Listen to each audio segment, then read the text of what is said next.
but it's a statue or something, and I got a little overwhelmed. But I told the people that asked me that I would bring it up to your attention. We will probably give it a little more consideration and come back to you, but I can't figure out how to incorporate something now. The guy got lost in the weeds. And, Can we talk about the light post? the light? The light post. Can we go back to that? Yeah, sure. Because I can't. No. Just can't. Animals. Okay. Not in Lake Worth. What about the light post? No, I'm kidding. It's a diversion. I think animals are fine. You know, a little whimsy in the city is good, but I think that if it's identified as a trademark, then it should not. We have quite a bit of whimsy. You know, it's Ronald McDonald, and let's keep it out. But if it's something of an artistic nature, it's hard to define. Question here another time. I will give you the story of how we ended up where we are. Slippery slope. Without being. It's a long story. Oh gosh. See, that's what I say. It's a long story. So you're trying to restrict those other things, people and what have you, but figure out a way to get some kind of an animal type mascot to be approved. We've been asked to consider how we might do that, and I kind of got lost in it because what qualifies as an animal? If you have one, it's just say for example, you let each property or business entity have one. It's very hard to calculate how many square feet an animal would be, so maybe you have to limit its size in some fashion. It's cubic meter, this size. But then, how do you define what the animals are? I mean, a fish is not an animal, but it's, yeah. Well, I think if it's a registered trademark, it's different, and it shouldn't. That's what we kind of don't want. I feel if it's a registered, you know, Tuckman's Fish is not a commercial sign in the sense that it's not recognized. There are some entities that have Chuck E. Cheese or whatever that have a recognized commercial thing, which to me is different from having just a bear or a horse. So you'd be all right with Tuckman's Fish or McLaren's Horse or whatever. Yeah. Because it's like special, that's specific to them, unique to them. But then how do you not let... Therein lies the question. We could have an equal protection challenge. If, say, Chuck E. Cheese came in and they were identified with the little mouse that's annoying as whatever, and well, you've got McLaren's as a horse, this person's got a fish. Oh, but I bet that's a registered trademark. Oh, I'm sure it is. Protected, so that, no. If it's any way protected and unique, registered, no. I have the right to put up an animal, but I couldn't put up Chuck E. Cheese, therefore. Well, but if Chuck E. Cheese came in and wanted to put up their little mouse, you allow McLaren to put the horse up. Yeah. The horse is not a registered trademark, it's the horse. Well, but it's associated with their brand in the same way I would think that. It's a terminal that I got in 3 hours at home today trying to figure out how to do this, and so I gave up. And so we may bring it back at some point if we can, if Ms. Alterman and I can figure out some way that, not pretty much high probability on it, come up with some way to make it a unique sign provision like Lakewood. Well, Nozzle used to have the little mouse cars that they park all over the place. We have a mouse. Well, that's truly is the mouse and Nozzle's the elephant. Right. How about Jesus blessing the crowds? That shouldn't be allowed either then, that's a human figure. What is that? We don't allow that now. You know? We got Jesus right outside the Sacred Heart. It's grandfather. Has there been a public outcry at the lack of animals advertising? Is that what is coming up? Oh no. Come up 3 times in the past month and a half. Really? And since we were looking at LDR, I was asked to look at it, and I was like, oh boy. I didn't think it would be this complicated when I was first asked, but I just can't work myself through it. It's going to be, I don't know how you can say one can and one can't. Let's tackle that when William figures out what he has to We'll approve it. speculate. Our job is just to approve. Right. I just see an interesting Halloween. Given the LDRs that we are looking at right now, my concern is just how extensive this is, and I went through it, and I don't feel that the 5 days I had was adequate time for me to really go through and analyze this. I'd like to see what the other board members say. And I'm looking at the schedule here, and my initial thought is it seems a little rushed. Today's the 3rd, historic season on the 10th, goes before the commission on the 16th. My personal preference would be, and correct me if I'm wrong, the last time we had these 6 or 7 months ago, did we not take 2 sessions to review them? We went back, and I think it was a little more extensive. And we also got together as 2 boards. didn't we? Correct. We had a little more, and even just going through it here, I'm looking at what's classifying a historic tree. That seems a little bit obscure and bizarre, but if you read that and really think about it from what an everyday person would, the arborist, do we have an arborist on staff? Okay. So the arborist determines what a historic tree is. Tree means that a tree has been determined in the judgment of the city. Well, not exactly. Okay. There's a designation process that has been created under a previous revision to our LDRs. What we missed is actually defining in the definition section what a champion and what a historic tree is. There's a process within the historic of the landscape code of how you go through nomination to the tree board, recommendation to the city commission. It's kind of like a historic designation. The definition was missing. Some of this is real housekeeping type items that get into that. Well, that's fine. I don't even need more of a clarification. I was using that by way of example. Just simply looking at it, it brings up all these other questions, which you would have simply answered that question very quickly for me. That's really my comment. I would personally like more time to be able to go through them and all kind of stuff. But this is more likely, this is more, what's the word, procedural than the actual stuff we did before. All the procedural. But I would like to protest about a protected tree, for example. Because any tree, because I have a situation right now that makes you knows about it, I'm looking at a lot that has undeveloped land, as far as I can determine, was never built on. So it's full of large trees. So, I mean, the protected tree is meant to be applying to developed properties where people are going to cut down nice trees that are shading their houses. We will be bringing forward to you a more extensive set of LDR amendments to the landscape code. The tree board is looking at a number of things. We have found the landscape code rather deficient when it comes to multifamily and commercial development. The residential side is pretty stringent. There also is a definite discrepancy or contradiction in the penalty section about what a tree is worth if you remove it, and it has been enforced a little inconsistently in the city, so we wanted to clear that up as well. It's not here, but it's getting at some of the things you're talking about. And what is the value of a tree? We also have issues that trees that, I'll give you an example that came up this week, or that last week. We have a section in the code that says certain trees are prohibited. There are Caesarina, Australian pines, Brazilian peppers, and other ones, and then there's other ones that, and they're all encouraged to be removed.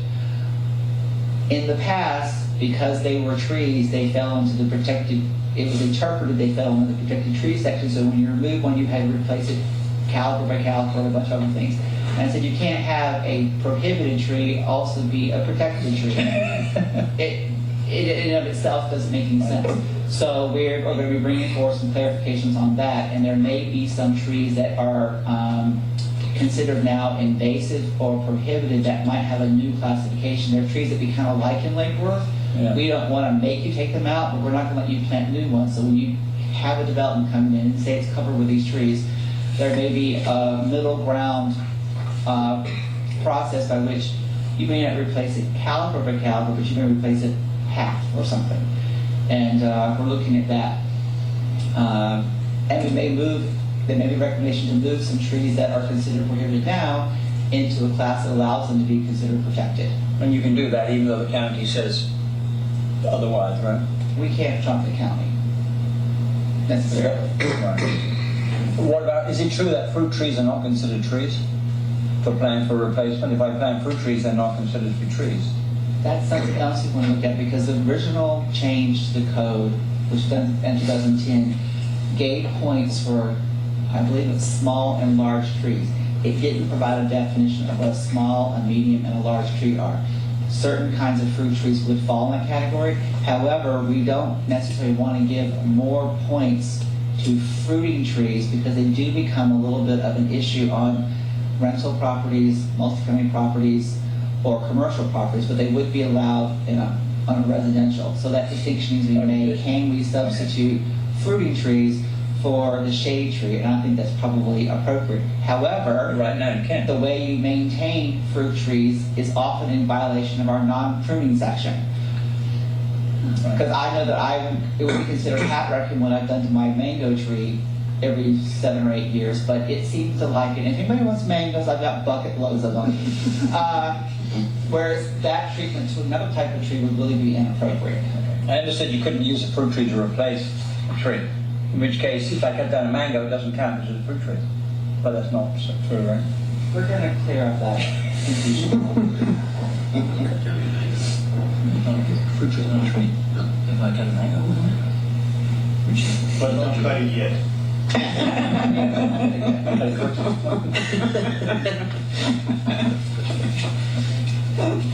Okay. So we've gone through this section then, right? Correct. Sea turtles was the last thing on that particular.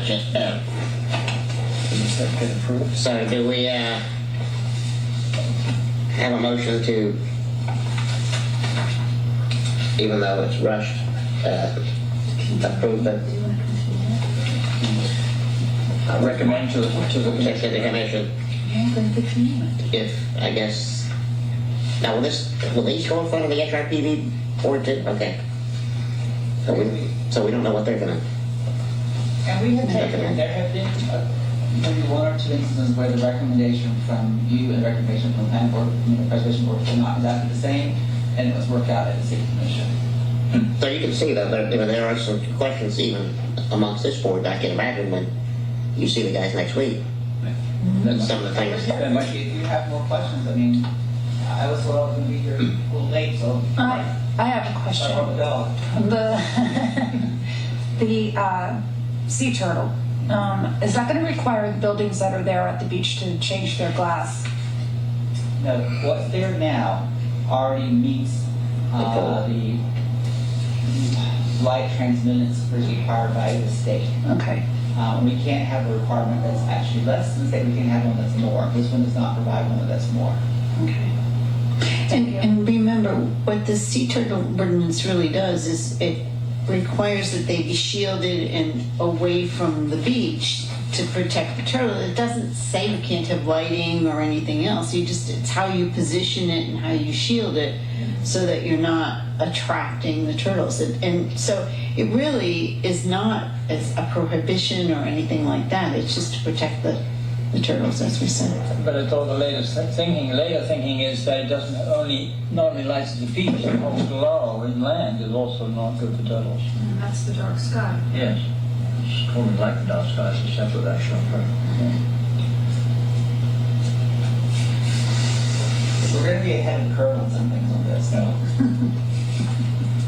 Nobody else in Palm Beach County has dark sky ordinance, as far as I'm aware.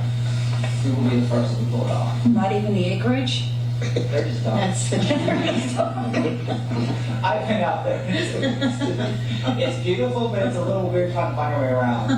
Yes. Is this to make up for the lack of our sea turtle one then? We want to catch up on one and jump ahead on the next? Well, no, my whole goal in coming here was to actually recognize the fact that there are a lot of progressive people in Lake Worth, and we've taken it at this point, working together for years to get us to where we can actually tackle some of the things that are ahead of the curve. And a lot of our constituents and people who are invested in the city recognize that Lake Worth has become a little bit cutting edge in a number of areas. Our LDR recognized across the state as being quite innovative for a town this small, and they are unique because they combine a number of different elements. And at the end of the day, they're very easy, and they're essentially developer-driven, because what comes out the other end is what everybody's hopefully has been through numerous discussions what expected. And developers really appreciate there's not a lot of wiggle room. This is how it is. It's black and white. There's nothing for negotiation. You move forward. You get approval in 75 days. We have been commended in a number of arenas on that fact. Are clear, concise, predictable, and succinct. And other communities are using our modeling to move that route, because it does definitely keep us out of the arena of negotiated developments. The whole thing that brought around the Inspector General's development for sale, what was that little term that was running around? pay for play. Pay for play. We don't have that. it is what it is. Our comp plan matches our zoning code. You can't negotiate some special favor through some special process that's not defined. And so there are other communities looking at what we've done, because there are other communities that have numerous lawsuits or project approvals that they're very unhappy about. And they want to know what we get and say, well, we don't just put the crap on the table and just let everybody sort of figure out what we'd like to have at the end of the day. And then the citizens are all upset. It's all written down in stone. If you follow it, you can be afraid. If you don't want to follow it, you have to go somewhere else. There are going to be certain citizens that are kind of complaining about everything, so we got to be used to that. Yeah, we have a lot of citizens who don't understand. No matter how well it's written down. My goal would be to complain about the fact there's nothing to complain about, and I will be happy. Because people will do that. Yes, they did. Okay. Well, Mr. Anthony? I'm not a I said my comment.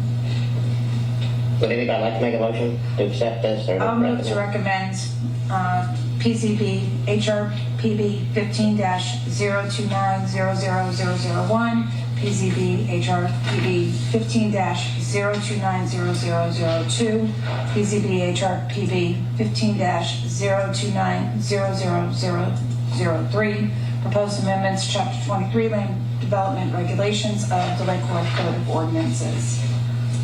Proposed ordinance number 2015-XX amendments to Chapter 23 Land Development Regulations inclusive of attachments A through G. So we have a motion to Second. We have a second.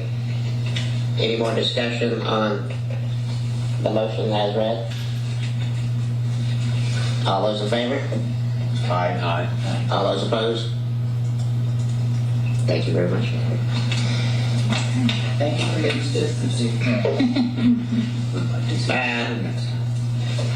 When will these things be discussed, you think, at the HRPB meeting next week? The beginning or the end? At the end, okay, we're here. Yeah.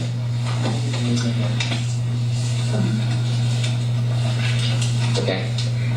And they're doing the next week, it's not as late as yours. They'll have the Hammond Park piece and then one other application. Okay. Yours now. Certainly look at that. And this could be going in front of the commission on when? When is that? 16th. But then That might, it's a Tuesday. is that something you can July? Just consent. July, yeah.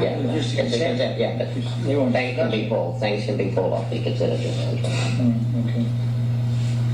Okay. Thank you. What kind of unfinished business do we have?